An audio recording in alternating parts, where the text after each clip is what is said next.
No Antigo Testamento, há vários personagens que raramente são mencionados ou discutidos em vídeos, especialmente aqueles envoltos em mistério. Alguns são apenas brevemente mencionados, sem que seus nomes sejam revelados. No entanto, em escritos antigos e livros de diferentes cânones bíblicos, podemos encontrar informações mais detalhadas sobre esses personagens. Neste vídeo, irei me aprofundar na história da esposa de Ham, explorando suas origens e curiosidades. Este é mais um episódio da nossa série sobre as matriarcas da humanidade. Não esqueça de curtir e continuar assistindo o vídeo. A esposa de Ham, a mãe dos povos africanos, volta à discussão das esposas a bordo da Arca de Noé. Neste episódio, estamos explorando as esposas dos 3 filhos de Noé. Vou compartilhar informações sobre a esposa de Cam. Essas mulheres que estavam a bordo da Arca de Noé faziam parte da família de Noé que sobreviveu ao grande dilúvio, conforme narrado no livro do Gênesis. Um capítulo fascinante da Bíblia, essas valentes mulheres sobreviveram ao lado de seus maridos. Embora a Bíblia não mencione seus nomes, sua existência é confirmada em Gênesis 6, versículo 18, quando Deus disse a Noé: "Mas contigo estabelecerei minha aliança, e entrarás na arca tu e teus filhos e tua mulher, e as mulheres de teus filhos." Desta maneira, estamos explorando o relato das mulheres a bordo da arca. Na antiga tradição judaica, encontramos um manuscrito notável chamado O Livro dos Jubileus, um texto fascinante e extremamente antigo. O livro apresenta uma história do Gênesis e do Êxodo, complementando o relato bíblico com detalhes adicionais, como genealogias, datas precisas e calendários específicos.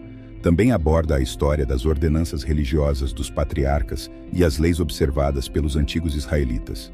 Embora o livro dos Jubileus não seja considerado canônico pela maioria das tradições judaicas e não esteja incluído no padrão cânon judaico ou cristão, é valorizado por algumas comunidades judaicas e é considerado um texto importante para a compreensão do pensamento religioso e da história do judaísmo no Segundo Templo.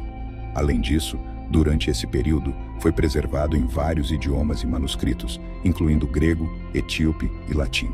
No livro dos Jubileus encontramos os nomes das esposas de cada um dos filhos de Noé. A esposa de Ham, por exemplo, é chamada de Nelt Tomok neste manuscrito.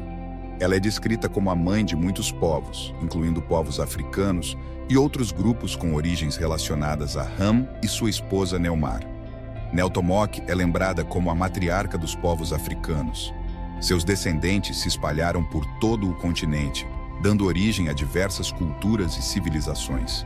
Seu legado é profundamente enraizado na história africana, influenciando as tradições, as línguas e as conexões com a terra ao longo das gerações. De acordo com os oráculos Silene, ela desfrutou de uma longevidade extraordinária, vivendo durante séculos. Isso se deveu ao fato de ela pertencer a uma geração pré-diluviana, nascida antes do grande dilúvio. Naquela época, as pessoas tinham uma expectativa de vida incrivelmente longa, com alguns vivendo até impressionantes 900 anos. A esposa de Ham, Nelt Tamok, viveu por muitos séculos. Durante esse período prolongado, ela proferiu várias profecias notáveis. De acordo com os oráculos Silene, todas as 3 esposas dos filhos de Noé eram profetisas e fizeram previsões para suas gerações e as nações descendentes delas. Nelt Tomok, assim como as outras esposas, desempenhou um papel significativo na transmissão de profecias para seus descendentes. Nas tradições cristãs que datam do século II d.C., especificamente de acordo com o Taron Airik, que é bastante semelhante ao livro dos Jubileus, mas um pouco mais tarde, o Siak Tarum, também conhecido como Tarum Pseudo-Jonathan ou Taram Yami, segundo é uma tradução ou paráfrase do Antigo Testamento em aramaico, erroneamente atribuída a Jonathan Benil. Ao contrário dos Targums mais conhecidos, o Tarum siríaco concentra-se principalmente nos livros históricos do Antigo Testamento. Acredita-se que o Siak Tarum tenha sido composto em algum momento entre os séculos 6 e 9 d.C. É conhecido por seu estilo literário peculiar e diferenças significativas em relação aos Targums mais tradicionais. O Siak Tarum não é amplamente utilizado em contextos judaicos ou cristãos hoje e é relativamente menos conhecido em comparação com outros Targums. No entanto, fornece insights interessantes sobre a interpretação e tradução da Bíblia na Antiguidade e pode ser um recurso valioso para estudiosos que desejam explorar as tradições literárias e culturais do judaísmo durante a época em que foi produzido. O escritor cristão conhecido como São Hipo também menciona uma tradição, mas muda os nomes das esposas de Ham e Jafé para outros nomes. Ele escreve que o nome da esposa de Ham seria Zedit-Naabu. Portanto, de acordo com esta tradição, Zedit-Naabu seria a esposa de Ham.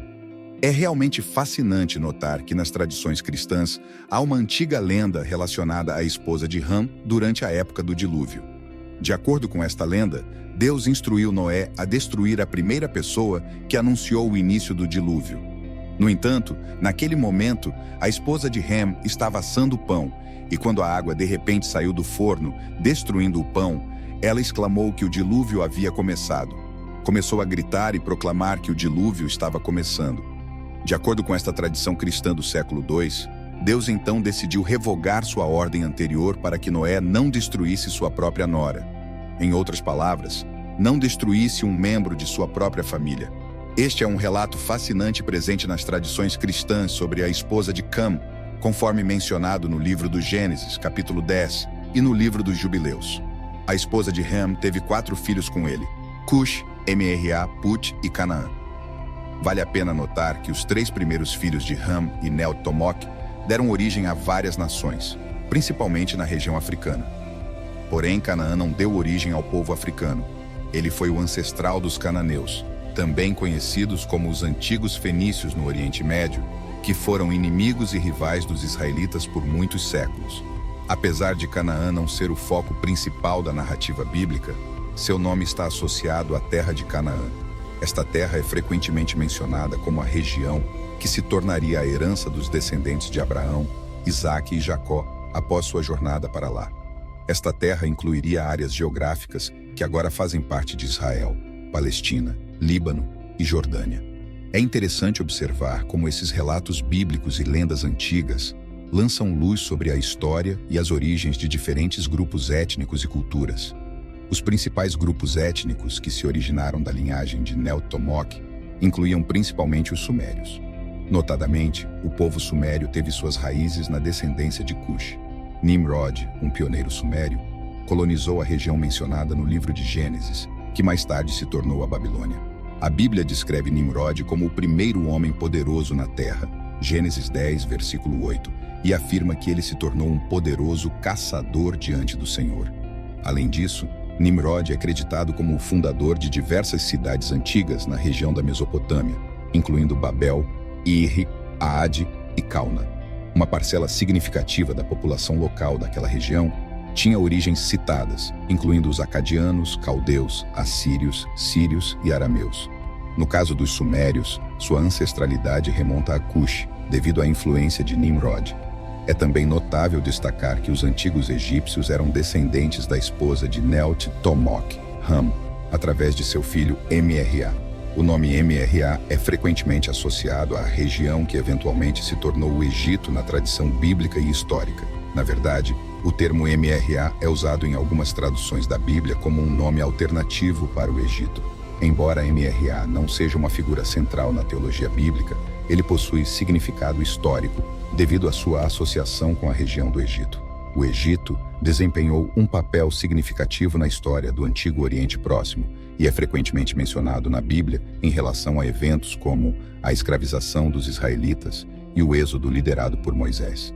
Outro povo descendente de Neel-Tomok são os antigos núbios, que foram muitas vezes referidos simplesmente como Cush na antiguidade devido à sua conexão com Cush, um dos filhos de Ham e Enmak. Na Bíblia, a terra de Cush é mencionada em várias passagens, e os cuxitas são frequentemente mencionados em contextos históricos e geográficos, especialmente em relação ao Egito. Às vezes, a palavra Cush também é usada de forma mais ampla para se referir a terras distantes ou exóticas. Além dos núbios, é importante enfatizar que as etnias da Etiópia, bem como os povos da Eritreia, Somália e de todo o continente africano, têm suas raízes na descendência de Neel-Tomok e Ham. É fundamental enfatizar que a interpretação equivocada da maldição de Canaã como algo que caiu sobre os africanos é falsa e prejudicial. Esta ideia foi inventada por pessoas que não entenderam corretamente o texto bíblico. A maldição de Canaã não está relacionada para seus, mas sim ao povo cananeu do Oriente Médio.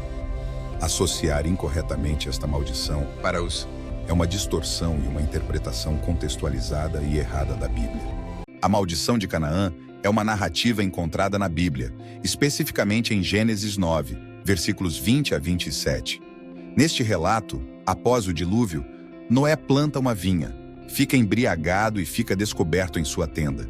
Seu filho vê a nudez de seu pai e relata isso a seus irmãos Shem e Jafé, que cobrem seu pai sem olhar para ele. Quando Noé descobre o que aconteceu, ele amaldiçoa Canaã, filho de Cam, e abençoa Shem e Jafé. Esta história não está relacionada aos africanos, mas sim aos cananeus, e não deve ser usada para justificar qualquer forma de discriminação ou preconceito racial. A interpretação equivocada e racista decorre da ligação injustificada entre a maldição de Canaã e a legitimação da escravização dos africanos. Defensores desta interpretação distorcida afirmavam que Canaã tinha laços ancestrais com os africanos e, portanto, usaram a maldição de Canaã como justificativa religiosa para a escravização dos africanos. Porém, é essencial enfatizar que Canaã não foi o progenitor dos povos africanos, mas sim dos povos cananeus do Oriente Médio. Portanto, a maldição de Canaã não pode ser atribuída aos povos africanos. No próximo episódio, que encerrará a nossa série, discutiremos a matriarca de toda a humanidade, a esposa de Noé. Gostaríamos de pedir que você deixasse um like e compartilhasse o vídeo com pessoas que tenham interesse em aprender mais sobre essas figuras das Escrituras que raramente são mencionadas. Além disso, convidamos você a deixar seus comentários com sugestões de outros personagens misteriosos que você gostaria de ver em vídeos futuros. Obrigado por nos acompanhar até aqui e desejamos a todos as bênçãos de Deus. Até breve!